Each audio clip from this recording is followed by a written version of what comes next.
Wild end to a standoff in New Haven when police were literally barking like dogs in an effort to get two suspects to surrender. It's a story with video you'll see only on 3 tonight. Good evening and thanks for joining us. I'm Denise DeCenzo. Dennis has the night off. Police say this all started when a car was stolen in Hamden. The suspects were later tracked to a home on Emerson Street. And that's where we find Channel 3 Eyewitness News reporter Matthew Campbell with the exclusive details. Matthew?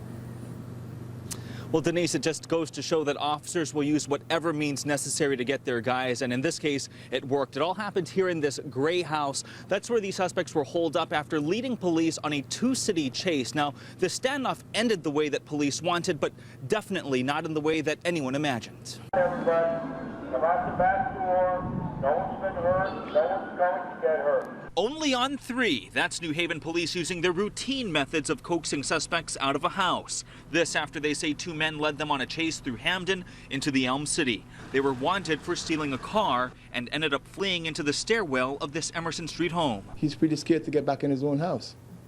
And I mean, it's no good for the neighborhood. Gideon Gurley is working to fix up the multi-family home and saw about a dozen officers surrounding the house. It was really terrifying, I mean, for the kids around here and so many cops. Police say the first floor was vacant. No one was home on the second floor, but on the third, a woman was inside. We talked to her, but she didn't want to show her face. They randomly banged on our door. I know it had to be them banging on our door, the 2 suspects, but we didn't answer the door, so they must have ran to the house next door. Downstairs, police say the 2 suspects, Kwame Jordan and Norman Boone, were holed up in the stairwell. Police hostage negotiators threatened to unleash the canine units, but the dogs weren't available, so they had officers pretend to bark like dogs, and it worked. The 2 men walked outside and were arrested on the spot. They were trained, these cops are trained to do stuff like that, right?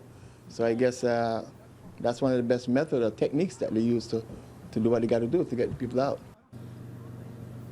Crazy ending to this standoff. Now, police say that the car was actually stolen in Canada, and the 2 suspects are being charged with car theft and burglary. More charges will be pending. That is the latest. Live here with the Mobile Newsroom in New Haven, Matthew Campbell, Channel 3 Eyewitness News.